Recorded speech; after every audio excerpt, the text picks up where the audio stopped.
erin ti wó àjànàkú ṣe bẹ́ẹ̀ ó sùn bí òkè ẹni rí lọ. Ọba Elémùrè ti ìlú Èmùrè Èkìtì ni ó ti ṣe bẹ́ẹ̀ tó ti jáde láyé báyìí. Ọba Emmanuel Adébọ̀wálé Adébáyọ̀ tí ń ṣe Elémùrè ti Èmùrè Èkìtì ní ìjọba ìbílẹ̀ Èmùrè ó ní ó ti ṣe bẹ́ẹ̀ jáde láyé.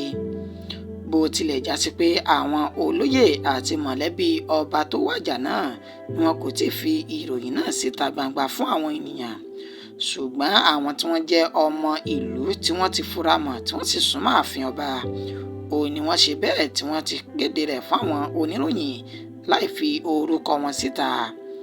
Wọ́n ṣe ní àlàyé pé láti ọjọ́bọ̀ tósídẹ̀ẹ́ èyí tí a lò tán yìí ó ní àwọn ti mọ̀ pípé ọba Emmanuel Elémùrè ti ìlú Èmùrè Èkìtì ti ṣe bẹ́ẹ̀ jáde láyé.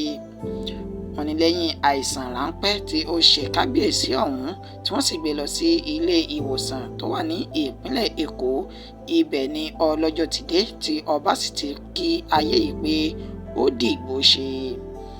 Ṣáájú àkókò tí a fi ń kó ìròyìn jọ kò tíì sí olóyè àbí mọ̀lẹ́bí ọba tí ó ti kéde ọba náà gẹ́gẹ́ bí ẹni tó ti wàjà.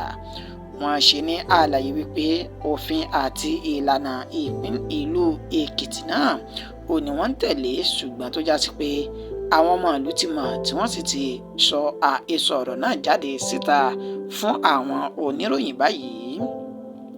Ọba Emmanuel Adébọ̀wálé Adébáyọ̀ ó ní ó gun orí àpèrè àwọn baba ńlá baba rẹ̀ nínú ọdún 2008 láti ìdílé Àmìmì. Ọba yìí ni yóò jẹ́ Elémùrè ẹlẹ́ẹ̀kẹjọ nílùú Èmùrè Èkìtì.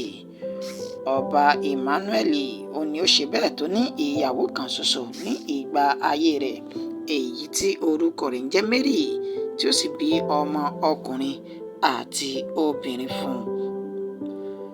A tún máa mú ìròyìn míì wá fún wa lórí bí ìkéde ìpapòdà ọba aláyé náà bí ó bá ṣe ń lọ.